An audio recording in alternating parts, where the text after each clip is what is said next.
Another quick video to it occurred to me that still some students have a hard time understanding the formatting of the postcard. So the whole idea why I'm giving you a 5x7 postcard is to show you how we build a file to format it, especially for to be printed. I have here on this window a file that is that I prepared for you with InDesign, and I'm going to show you also how to do it with Photoshop, which is an Illustrator is going to be the same than Photoshop, very similar. But just to show you how it works and why. So this is the entire postcard. I put an illustration I made, and I put text here, dummy text. And as you probably know, dummy text, it's fake text, and it's a mix of different languages. So we have a layer with the format, the image, and here I built this. It's actually available on the OpenLab on the postcard assignment page. You can see this file. So this file is the full bleed file. It's when you have an image that needs to go all the way to the edge, is this size here. And it explains here, bleed size, it's 7.125 by 5.125, which is a little bit bigger, larger than 5x7.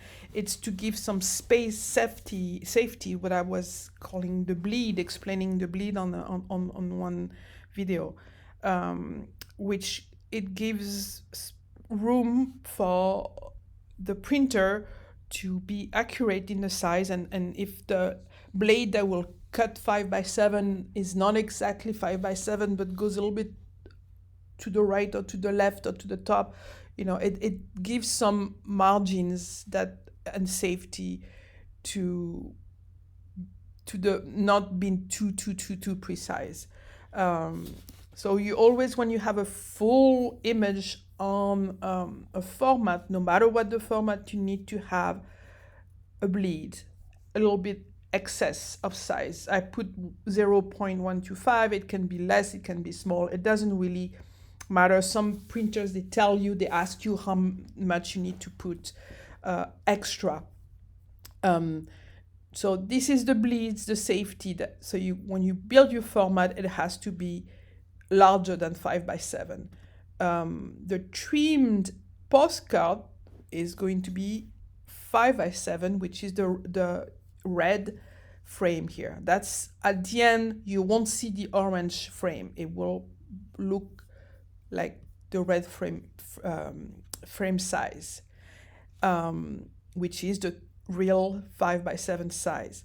And also for the text, you need to place the text from the border for the same thing, because if the blade that cuts the postcard at the printer, imagine when you cut a paper, and if you are not precise, I don't know if you have used a cutting machine by hand, sometimes it doesn't go exactly on the red line.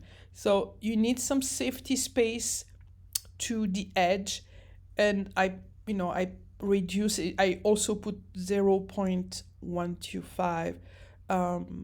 It can vary, but this is a safety, not to have the font to go too close, otherwise it will get cut off.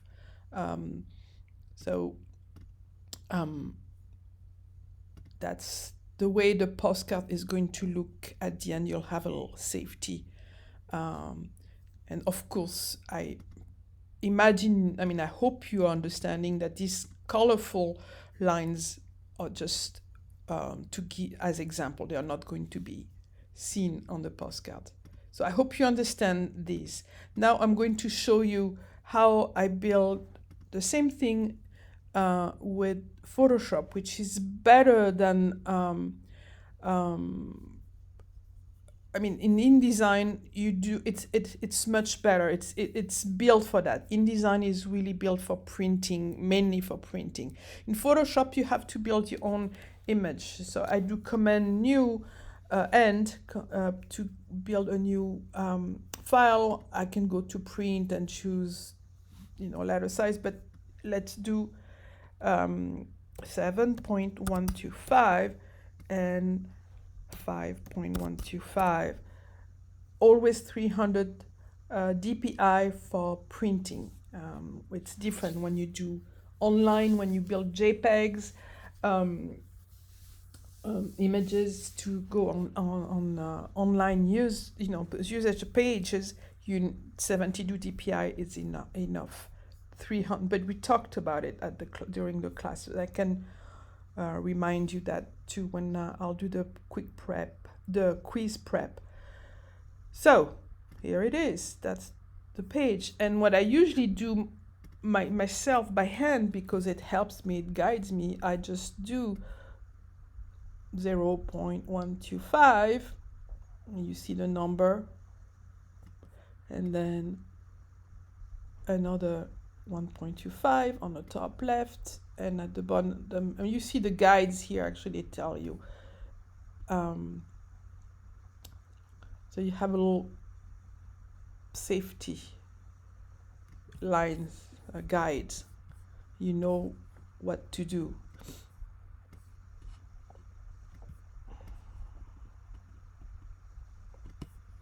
So I do it quickly. I'm not super precise, but here it is. So often when I send you my postcards, you see these lines. It's when I do a screenshot. So you put a picture all the way to the end. The second line is going to be the real size of your postcard, and this other line here inside, the smallest, is where your type should go to the maximum. Sometimes you've seen me using really big one word, and it can go a little bit further to the bleed, but usually that's the safety for the type. Otherwise there is a chance that it will be cut from the 5x7 size.